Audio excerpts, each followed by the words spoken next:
Bible Smack. Alright. Today, I'm going to read out the Bible. And we'll be looking at let's see here, Matthew chapter 5, verse 20. For I say unto you that except your righteousness shall exceed the righteousness of the scribes and Pharisees, ye shall in no case enter into the kingdom of heaven. We've been going on this series, why Hebrew Roots is a liberalism, and I think we're on part 6, and I hope I'm right. If not, just look at the title. But basically, one thing we struggle with liberalism and Christianity is the idea of lowering the bar, lowering the moral standards. Liberalism has a bad, they give a bad example of that. They have a lot of groups where they think, oh, well, we're giving them mercy, so therefore we lower the bar and we lower the standard. Well, a lot of the problems that you find in liberalism within Christianity are also the same problems that you find in the Hebrew Roots movement. And, often they are different reasons, but I believe that the Hebrew Roots movement is being propagated in order to help out the greater cause of liberalism to destroy Christianity. And sometimes I'm going to address some of the other law-following cults that they're very similar. There's just an infinite number of all these little cults that follow the law, and they have some of these similarities. They just can't put a good systematic theology together, so they just end up, it's like a pyramid scheme. It keeps on falling apart, and they just make another one, and then another one, and then another one. But the one that I'm focused on in this series is the Hebrew Roots movement. And I believe that it's being propagated to push liberalism and to have the agenda of liberalism to destroy Christianity. So we notice here that the Pharisees, it says that we have to have a higher righteousness than the Pharisees.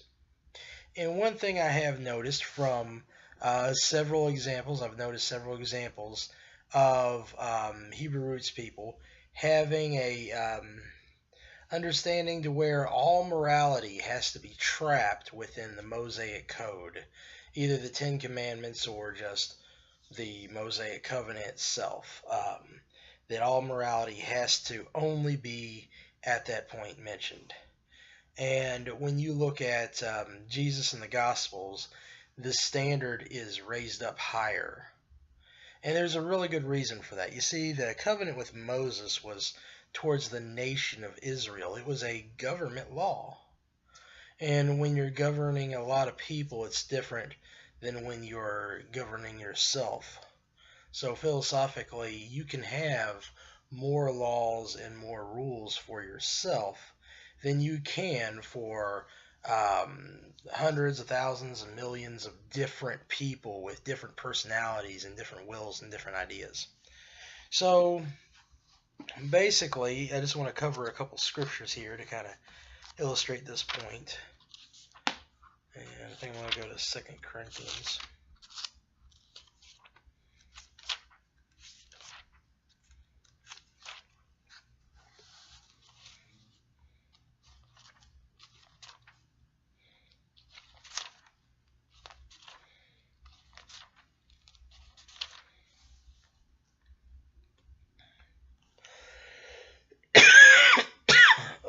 Let's see if I can find this passage here.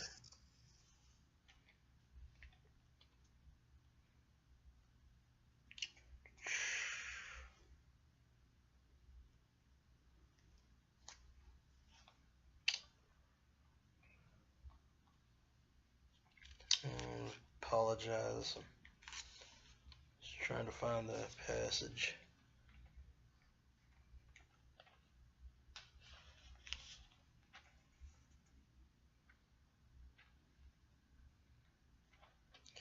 Okay. It says, Do we begin again to commend ourselves, or this is the Apostle Paul talking in 2 Corinthians 3, or need we, as some others, epistles of commendation to you, or letters of commendation from you? Ye are our epistle, written in our hearts, known and read of all men. So Paul's telling them that, I don't need other people to give me accolades. The proof is in the pudding, and so I'm putting my ministry into you in your heart, and if you're changed, then that testifies to me. And he says, and such trust have we through Christ to Godward. Not that we are sufficient of ourselves to think anything as of ourselves, but our sufficiency is of God, who also hath made us able ministers of the New Testament, not of the letter, but of the Spirit. For the letter killeth, but the Spirit giveth life. But if the ministration of death, written and engraven in stones, was glorious, so that the children of Israel could not steadfastly behold the face of Moses, for the glory of his countenance, which glory was to be done away, how shall not the ministration of the Spirit be rather glorious? For if the ministration of condemnation be glory, much more doth the ministration of righteousness exceed in glory. For even that which was made glorious had no glory in this respect, but reason of the glory that excelleth. For if that which is done away was glorious, much more than that which remaineth is glorious. Seeing then that we have such hope, we trust our plainness. Seeing then that we have such hope, we use great plainness of speech, and not as Moses, which put a veil over his face, that the children of Israel could not steadfastly look to the end that which is abolished. But their minds were blinded, for until this day remaineth the same veil, untaken away in the reading of the Old Testament, which veil is done away in Christ. But even unto this day, when Moses is read, the veil is upon their heart. Nevertheless, when it shall turn to the Lord, the veil shall be taken away.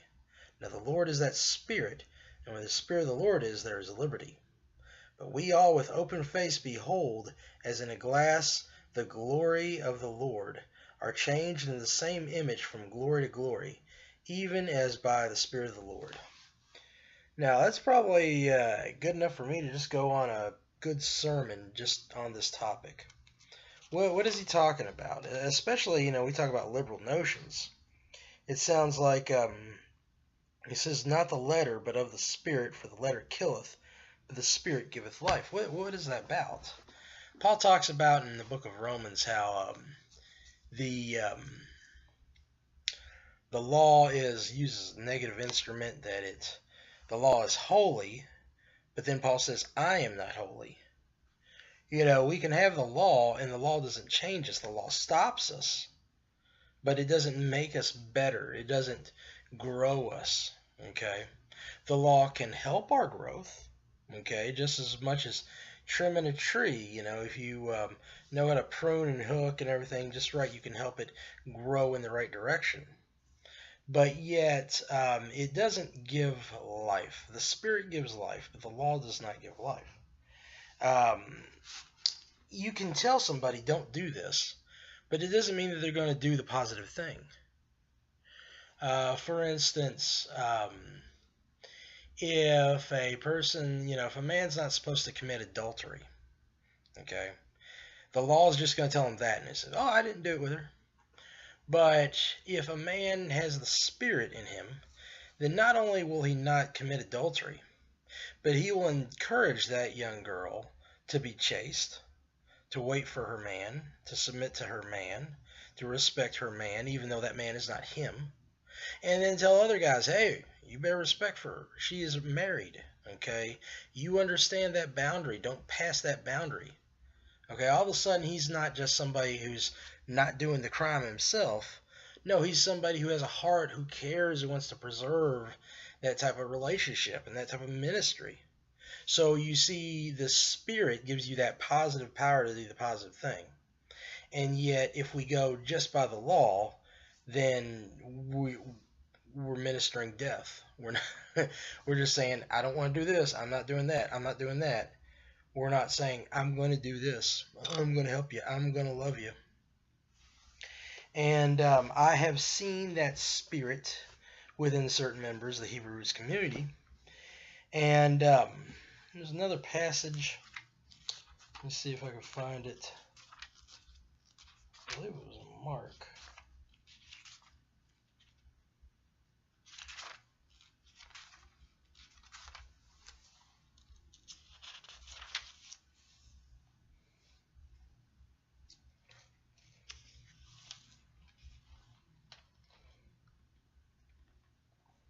I don't know if I'm going to be able to find it right now.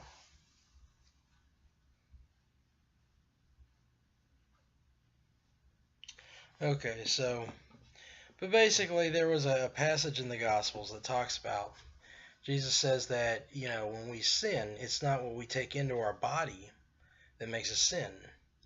It is the sin that's within our hearts that makes it sin. Our heart is the thing that sins. And basically, you could apply that argument to the whole issue of clean and unclean foods, and you apply it elsewhere. But basically, I apply it in a totally different direction than most people. You see, when we talk about spiritual living, those morals that we have are not just, the things of the letter. And one place I've seen this done is you will have some of these Hebrew roots people and some of these Messianic Jews. Not all of them, okay? If you are Messianic Jew and you have the same morals that I do from the Bible, I'm happy for you, okay?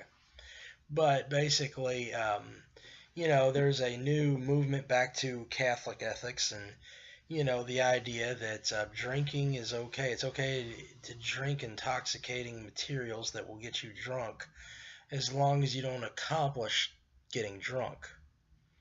And this goes back to it. It's like, do you, is it okay to lust as long as you don't actually have sex? Now, a lot of people would probably be in a mindset of like, hey, I didn't do it, so I'm happy. Yeah. But I think that as you go deeper in your faith, this is the thing. I mean, it's like your heart needs to bear fruits of the Spirit. Okay? And it's only a problem if your spirit has not been regenerated or that you're not being filled with the Spirit. Okay? You have to have that spiritual movement. And unfortunately, some people have just been religious, and so they say, I'll take a law. Give me a law system, and I'll just follow the laws, and then I'm good. Then a lot of times they don't have the ability to have as high a standard. So even though these people are saying, we live by the law, you think they're having a holier standard. Well, anytime you have these legalistic groups that, oh, my salvation's on what I do, and you got to do this, this, and this, they usually have a shorter list. Okay, you take a lot of attention.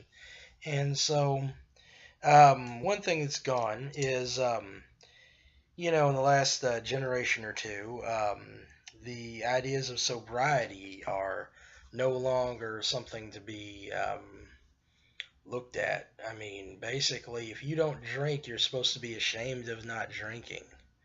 All right. I mean, honestly, you see, I've seen scores of ministers tell people that it's okay to drink, and no, I don't happen to drink, but it's okay to drink. There's nothing wrong with it.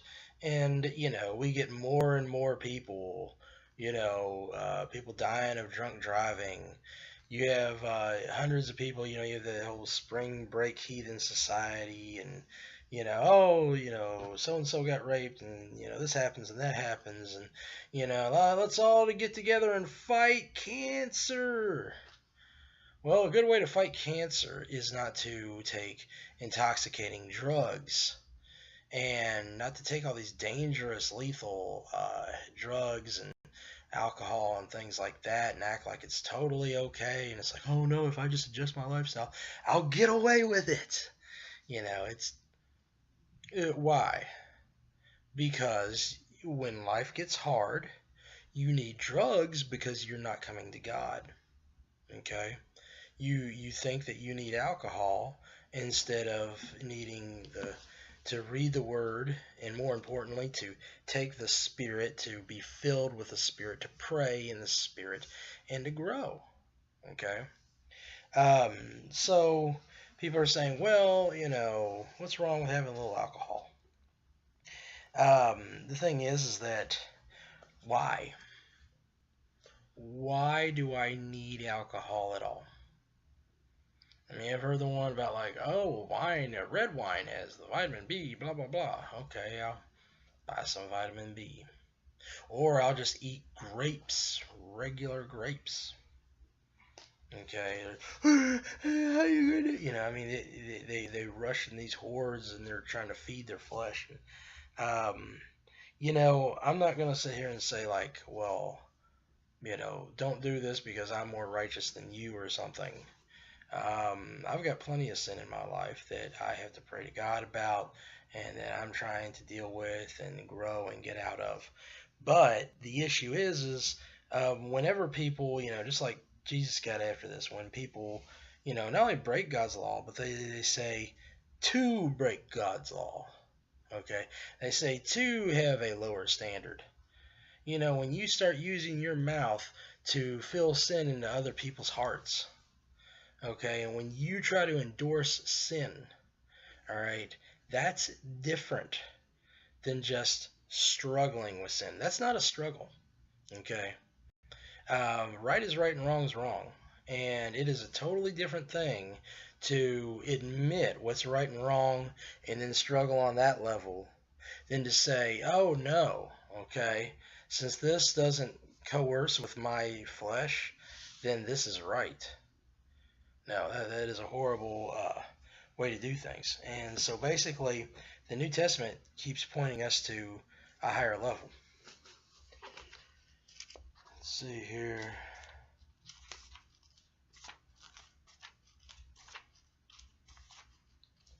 Let me look at Proverbs.